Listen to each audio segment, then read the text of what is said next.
Recently, the National Cattlemen's Beef Association, as a contractor to the Beef Checkoff, partnered with a group of culinary professionals called Chef's Roll to create a series of videos highlighting the importance of the Beef Quality Assurance Program for both cattle producers and the chefs who serve beef.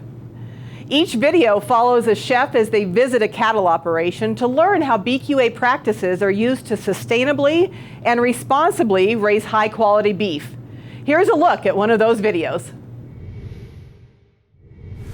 My name is Ryan Clark. I'm the executive chef at Casino del Sol in Tucson, Arizona. I'm a Tucson native, born and raised here. Absolutely love the local community. Worked here for about 15 years in the restaurant industry. Graduated from the Culinary Institute of America in Hyde Park, New York, and just love what I do.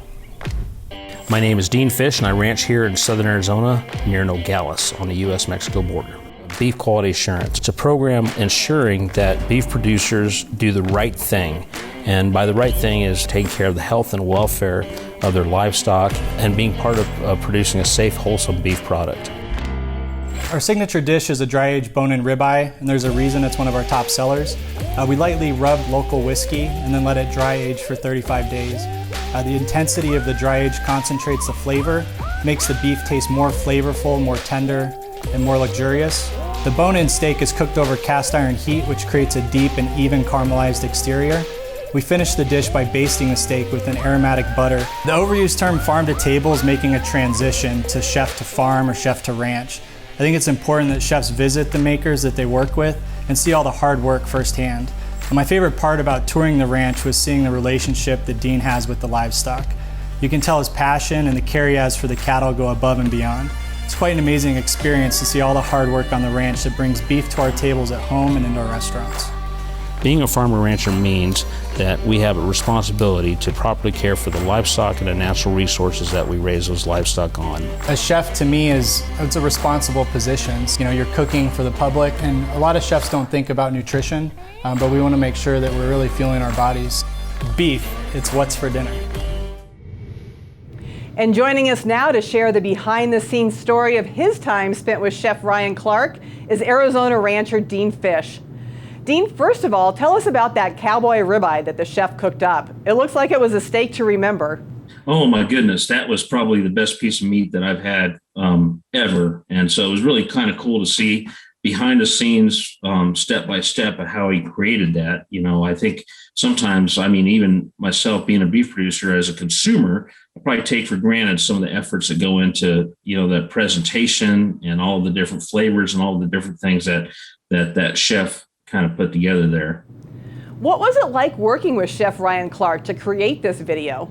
Oh my goodness, it was a really, really great experience. You know, Chef Ryan is obviously one of the best in his field, and for certain one of the best that I've ever been around. And so, you know, he came out to the ranch, and so I was able to kind of show him some BQA stuff and show him some of our production stuff. And actually, I don't know if you know this, but I actually cooked him and the crew dinner out here. And so that was a little bit intimidating for, you know, some cowboy just on a, you know, open fire, kind of cook him a little Mexican cowboy kind of like dinner.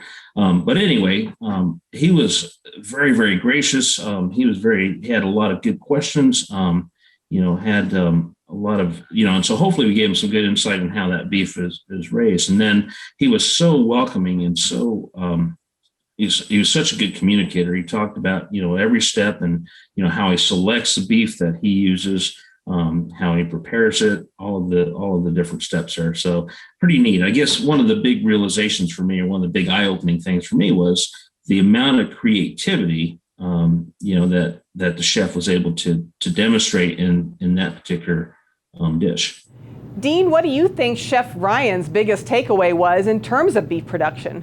You know, I think we were able to show him that, you know, I think we fight a lot of the misconceptions about, you know, how all cattle are produced. And so for him to see that we had an ethic of stewardship, not only for the land and the natural resources and the environment, but for those cattle and how those cattle were handled and raised and so forth. And so I was able to get him on a horse and and show them kind of some cattle handling stuff that, Kurt and Ron, our stockmanship and stewardship clinicians, would be proud of, and, kind of demonstrate some different ways of doing stuff. And so I think his biggest takeaway, I think, was how we truly cared for the land and the cattle as well, and their well-being. What kind of reaction have you heard from consumers or from your fellow producers in your area about this video? Well, most of them want me to invite Chef to their birthday parties and to have them have him prepare that same steak for them. I think there was quite a few views, and I'm not really way up on the social media stuff, but I think that there was quite a extensive reach. And so I've talked to a lot of different producers and different people in my circles that were pretty impressed with the job that Chef did with that beef, and how he was able to explain step by step how important, that good quality protein, starting out with good quality piece of meat first is, and so forth. So I think, overall, and again, in my circles, was pretty positive reaction. I think based on, what other people told me, that it was a well received, good PR for our industry, good representation of our industry. Then what value is there in the Beef Checkoff funding projects like this? Well, I think we are combating, the fact that there's a lot of people that maybe don't agree with our lifestyle, or just don't know about our lifestyle and the stewardship and the ethics of that stewardship that we have for the land and the livestock. And so I think anything that the Beef Checkoff can do to help promote that and help bring some of that enlightenment around to people. I've always said, and I truly believe this, that I think a lot of people like to eat beef. I think there's a lot of information out there that maybe is contrary to that. But I think if we give people permission to feel good about eating beef, I think we're doing a good job. And I think that the Beef Checkoff plays an important role in that, in helping them understand that we're taking good care of these land and cattle, and producing a safe and wholesome, healthy product. Thanks, Dean, for your good work and for your time. Want to watch the rest of these videos or learn about some of the other great ways checkoff dollars are being used to increase beef demand? Then visit the Beef It's What's for Dinner website.